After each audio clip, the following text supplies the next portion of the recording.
Now let's get back to our definition of success. Who succeeds? The only person who succeeds is the person who is progressively realizing a worthy ideal. He's the person who says, I'm going to become this, and then begins to work toward that goal. I'll tell you who the successful people are. A success is the school teacher who's teaching school because that's what he or she wants to do. The success is the woman who's a wife and mother because she wanted to become a wife and mother and is doing a good job of it.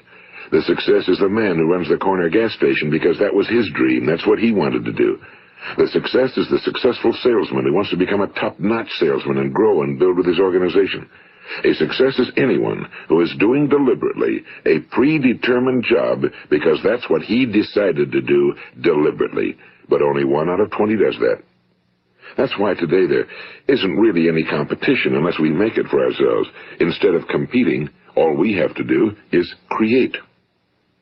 You know, for 20 years, I looked for the key which would determine what would happen to a human being.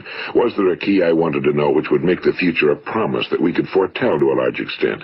Was there a key that would guarantee a person's becoming successful if he only knew about it and knew how to use it? Well, there is such a key, and I've found it. Have you ever wondered why so many men work so hard and honestly without ever achieving anything in particular, and others don't seem to work hard and yet seem to get everything? They seem to have the magic touch. You've heard them say that about someone. Everything he touches turns to gold. And have you ever noticed that a man who becomes successful tends to continue to become successful?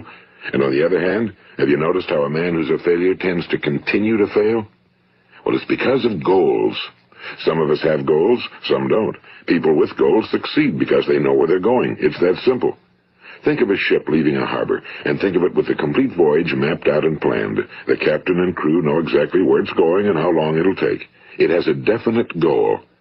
Now, 9,999 times out of 10,000, it will get to where it started out to get. Now, let's take another ship, just like the first, only let's not put a crew on it or a captain at the helm. Let's give it no aiming point, no goal, no destination. We just start the engines and let it go. I think you'll agree with me that if it gets out of the harbor at all, it will either sink or wind up on some deserted beach, a derelict.